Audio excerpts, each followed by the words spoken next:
Dalam Bapa dan Putra dan Roh Kudus. Amin. Allah Bapa di surga, kami mengucap syukur dan terima kasih. Kami boleh mengalami Engkau sebagai Bapa. Dan kami berada dalam keluargamu. Engkau sebagai Bapa, sebagai juga memiliki sifat ibu, saudara-saudari. Karena menjalankan kehendak Tuhan. Seperti yang Kau minta bagi kami.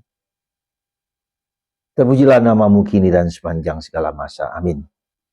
Para saudara, Injil hari ini menurut saya sangat luar biasa. Ya. Karena kita tidak hanya jauh, tapi dekat, sekali lagi dekat. Siapakah saudaraku, siapakah ibuku, siapakah saudariku, siapakah bapakku, siapakah mereka yang menjalankan kehendak Tuhan.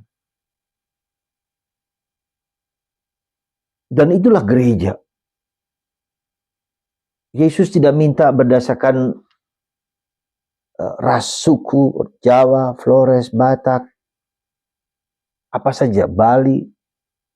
Tapi lebih kepada kehendak Tuhan, menjalankan kehendak Tuhan. Ya.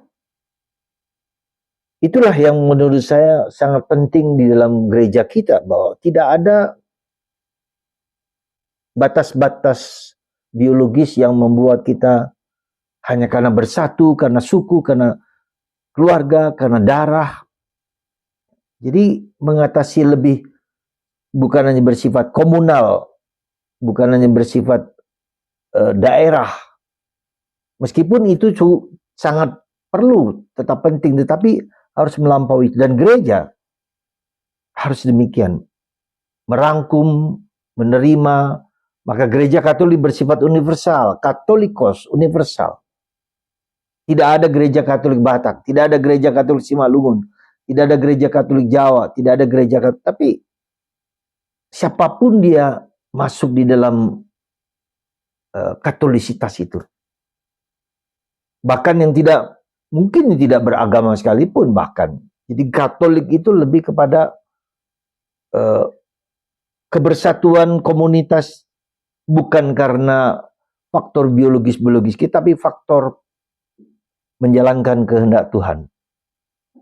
Ya.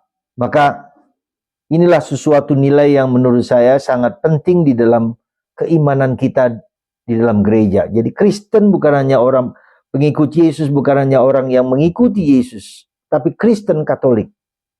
Kita ingat itu, Kristen karena mengikuti Yesus, tapi Katolik karena kita adalah bagian dari seluruh semesta alam di dunia ini. Ya. Dan itu kebanggaan kita sebagai orang Katolik. Memiliki pandangannya luas bahwa kita tidak sempit karena sesuatu budaya, ras, dan segala macam kelompok.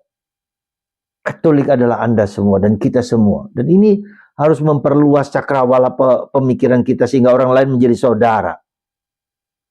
Anda semua, siapa saja, ya, entah karena, bukan hanya karena agama, tetapi karena Katolikos, kita berada di bawah satu Tuhan yang satu, yang disembah oleh Katolik ini, yang merangkum segala sesuatu, segala orang.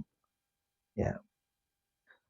Itu yang menurut saya penting disadari. Ya. Jadi, dan ini memberikan kekuatan bagi kita untuk bergaul, untuk bertindak, untuk menjalin kontak kepada siapapun juga.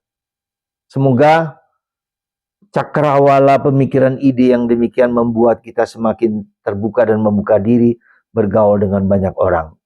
Berkat Tuhan atas Anda semua, karena disitulah yang diminta oleh Yesus kepada kita, bahwa harus ada perdamaian, harus ada persaudaraan. Persaudaraan bukan karena dari lingkup paling kecil, dari lingkungan, dari masyarakat, dari gereja, dari dunia. Maka dunia adalah menjadi tempat di mana Tuhan berkarya dan merangkul semua orang. Mari, sikap dan cara pandang ini yang harus kita miliki. Berkat Tuhan atas Anda semua, Bapa, Putra, dan Roh Kudus. Amin.